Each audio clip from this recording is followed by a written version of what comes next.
എംഎൽഎയുടെ ഇടപെടലാണ് ഏറ്റവും കൂടുതൽ ഇവിടെ ഗുണം ചെയ്തിട്ടുള്ളത്. മുമ്പത്തേക്കാൾ ബെറ്റർ എന്ന് വെച്ചാൽ വളരെ ബെറ്റർ ആയിട്ടുണ്ട്. പിള്ളേരും കുറെ കൂടി ഭേദമാണ് വൃത്തിയായിട്ട് കിടക്കുന്നുണ്ട്. നേരത്തെ ദിവസമായി നല്ല രീതിയിലായിട്ട് ഗുണം ചെയ്തിട്ടുണ്ട്. ഇതിപ്പോ ഇവിടുത്തെ ബലിതർപ്പണ കടവിന്റെ അവസ്ഥ എന്താണ്? മുൻപത്തേക്കാൾ ബെറ്റർ ആയിട്ടുണ്ടോ? മുമ്പത്തേക്കാൾ ബെറ്റർ എന്ന് വെച്ചാൽ വളരെ ബെറ്റർ ആയിട്ടുണ്ട്. ഇപ്പോൾ ശക്തമായ ഒരു എംഎൽഎ ഉണ്ട്. നമ്മൾ ആ ക്ഷേത്രത്തിന് വേണ്ടി എന്തെങ്കിലും ചെയ്യണമെന്ന് ആഗ്രഹിക്കുന്ന എംഎൽഎ ഉണ്ട്. ശക്തമായ കോർപ്പറേഷൻ ഉണ്ട്. അമ്പലത്തിന് വേണ്ടി എന്തെങ്കിലും ചെയ്യണമെന്ന് ആഗ്രഹമുള്ള ആൾക്കാർ തന്നെയാണ്. രാഷ്ട്രീയം പാടില്ല. അപ്പോൾ രാഷ്ട്രീയം നോക്കാതെ എല്ലാവരും കൂടി ശക്തമായിട്ട് ചെയ്യുന്ന നമ്മുടെ ആഗ്രഹം. മുമ്പത്തേക്കാൾ ഇപ്പോൾ വളരെ നല്ല രീതിയിലാണ് ശുചീകരണ പ്രവർത്തനമൊക്കെ ബലിക്കടവിന്റെ ഭാഗമായി ചെയ്തിട്ടുള്ളത്. എംഎൽഎയുടെ ഇടപെടലാണ് ഏറ്റവും കൂടുതൽ ഇവിടെ ഗുണം ചെയ്തിട്ടുള്ളത്. അതുപോലെ തന്നെ നഗരസഭയുടെയും നല്ല ഇടപെടൽ ഉണ്ടായിട്ടുണ്ട്. അതിന്റെ രീതിയിൽ നല്ല രീതിയിൽ ശുചീകരണ പ്രവർത്തനം നടന്നിട്ടുണ്ട്. പിള്ളേരും കുറെ കൂടി ഭേദമാണ് വൃത്തിയായിട്ട് കിടക്കുന്നുണ്ട്. വൃത്തിയായിട്ടുണ്ട്. റോഡിൽ അന്ന് നമ്മളെ ഇതെന്ന് പറയുന്നത് ഇവിടെ ഓടയുടെ അവസ്ഥ കാരണം എല്ലാം പൊളിച്ചിട്ടേക്കുന്ന കാര്യങ്ങൾ ഇതായിരുന്നു. ഇപ്പോൾ ഏകദേശം റെഡി ആക്കിയിട്ടുണ്ട്. നേരത്തെ ദിവസമായി നല്ല രീതിയിലായിട്ട് ഗുണം ചെയ്തിട്ടുണ്ട്. എന്തൊക്കെ കേൾക്കണം, എന്തൊക്കെ കാണണം അല്ലേ? ഇതൊക്കെ തന്നെ കമ്മികൾ അക്സെപ്റ്റ് ചെയ്യുന്ന തരത്തിലോട്ട് കാര്യങ്ങൾ മാറുന്നു.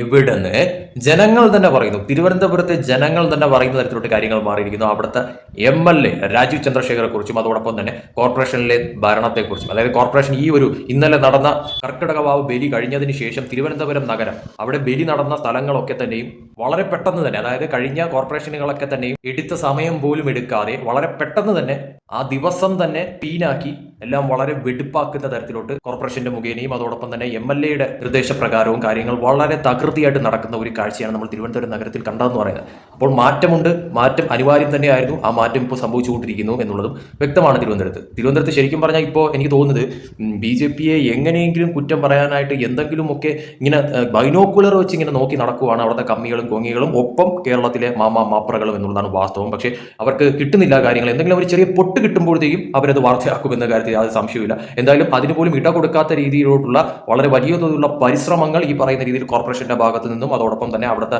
MLAമാരുടെ BJP MLAമാരുടെ ഭാഗത്തു നിന്നും അവരുടെ മണ്ഡലങ്ങളിലും അതോടൊപ്പം തന്നെ തിരുവനന്തപുരം ഒട്ടുക്ക് നടക്കുന്ന തരത്തിലോട്ട് കോർപ്പറേഷന്റെ ഭാഗത്തു നിന്നും ആ ഒരു സംഭവം ഇപ്പോൾ വളരെ നീറ്റ് ആൻഡ് ക്ലീൻ ആയിട്ട് നടക്കുന്നു എന്നതിന്റെ തെളിവാണ് തിരുവനന്തപുരത്ത് ഈ പറയുന്ന BJPയെ വിജയിപ്പിച്ച അല്ലെങ്കിൽ അവിടുത്തെ ജനങ്ങളുടെ ഭാഗത്തു നിന്നും ഉണ്ടാകുന്ന ഈ ഒരു പ്രതികരണങ്ങൾ എന്നൊക്കെ പറയുന്നത്. കമ്മികളും കൊങ്ങികളും ഒക്കെ തന്നെ പല രീതിയിൽ പലതരത്തിൽ സംഘികളുടെ ഭരണത്തെ അങ്ങേയറ്റം കുറ്റം പറയുന്നു. അത് വേസ്റ്റ്, ഇത് മറ്റത് മറിച്ചത് ഒന്നും നടക്കുന്നില്ല, എല്ലാ രീതിയിലും ചരിത്രപരമായിട്ട് ഈ പറയുന്ന തോതിൽ ഇതുവരെ ഇങ്ങനെ ഒരു ഭരണം, അതായത് ഒരു നാറിയ ഭരണം ഉണ്ടായിട്ടില്ല എന്ന് ഈ പറയുന്ന തോതിൽ LDF ഒക്കെ പറയുന്ന പോലെ ഒന്നുമല്ല കാര്യങ്ങൾ എന്നുള്ളതാണ് ജനങ്ങൾ വിലയിരുത്തുന്നതെന്ന് പറയുന്നത്.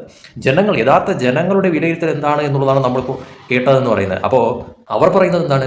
കഴിഞ്ഞ കോർപ്പറേഷൻ ഭരണം പോലെയല്ല ഈ ഭരണം വളരെയധികം മെച്ചപ്പെട്ടിരിക്കുന്നു, വളരെയധികം മാറ്റങ്ങൾ കാണുന്നുണ്ട് എന്ന് ജനങ്ങൾ തന്നെ വിലയിരുത്തുന്നു. അപ്പോൾ ഇവിടെ ആരാണ് പെട്ടത് ശരിക്കും പറഞ്ഞാൽ?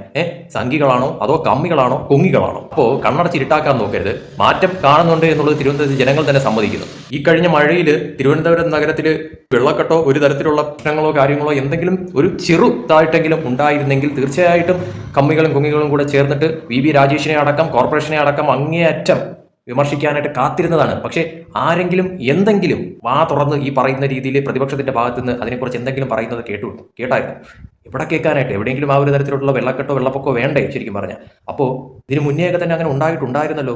എന്തുപറ്റി ഈ കോർപ്പറേഷൻ ഭരണത്തിൽ വന്നതിന് ശേഷം ഇപ്പോൾ പെട്ടെന്ന് ഇങ്ങനെ ഒരു മാറ്റം അവിടെ സംഭവിക്കാനായിട്ട്? അപ്പോൾ അതിന് തക്കവണ്ണമുള്ള കാര്യങ്ങളൊക്കെ തന്നെ തിരുവനന്തപുരം കോർപ്പറേഷനിൽ അങ്ങേറ്റ് ചെയ്ത് തുടങ്ങി എന്നതിന്റെ തെളിവല്ലേ ഈ ഒരു തരത്തിൽ ഇത്രയും മഴകളൊക്കെ പെയ്തിട്ട് പോലും തിരുവനന്തപുരത്ത് പ്രശ്നങ്ങളൊന്നും തന്നെ ഇല്ലാതെ മുന്നോട്ട് പോയതെന്ന് പറയുന്നത്. അപ്പോൾ അംഗീകരിക്കേണ്ട കാര്യങ്ങൾ അംഗീകരിക്കണം. അത് ജനങ്ങൾ അംഗീകരിക്കുന്നുണ്ട്. ജനങ്ങൾക്ക് മാറ്റം കാണുന്നുണ്ട്. അതിനെ കണ്ടില്ലാന്ന് നടിച്ചിട്ടോ അല്ലെങ്കിൽ അതിനെ കുറച്ച് കണ്ടിട്ടോ ഒരു കാര്യവുമില്ല. ജനങ്ങൾ തന്നെയാണ് വിധി എഴുതുന്നത്. 5 കൊല്ലത്തെ ഈ സംഘി ഭരണം എങ്ങനെയാണ് എന്ന് വിലയിരുത്തി തന്നെയായിരിക്കും അവർ അടുത്ത 5 കൊല്ലം കഴിഞ്ഞിട്ടും വോട്ട് ചെയ്യാൻ പോകുന്നത് എന്നുള്ള ബോധം സംഘികൾക്ക് ഉണ്ടാകുമെന്ന കാര്യത്തിൽ സംശയമില്ല. അത് പക്ഷേ കമ്മികൾക്കും കൊങ്ങികൾക്കും ഇനിയും മനസ്സിലായിട്ടില്ലെങ്കിൽ നിങ്ങൾക്ക് തിരുവനന്തപുരത്ത് ഇനി പ്രതിപക്ഷത്ത് തന്നെ തുടർന്നും കാലങ്ങളോളം മുന്നോട്ട് പോകേണ്ടി വരുമെന്നുള്ള ആ ഒരു ദയനീയ അവസ്ഥ കൂടി നിങ്ങൾ ഓർക്കണം.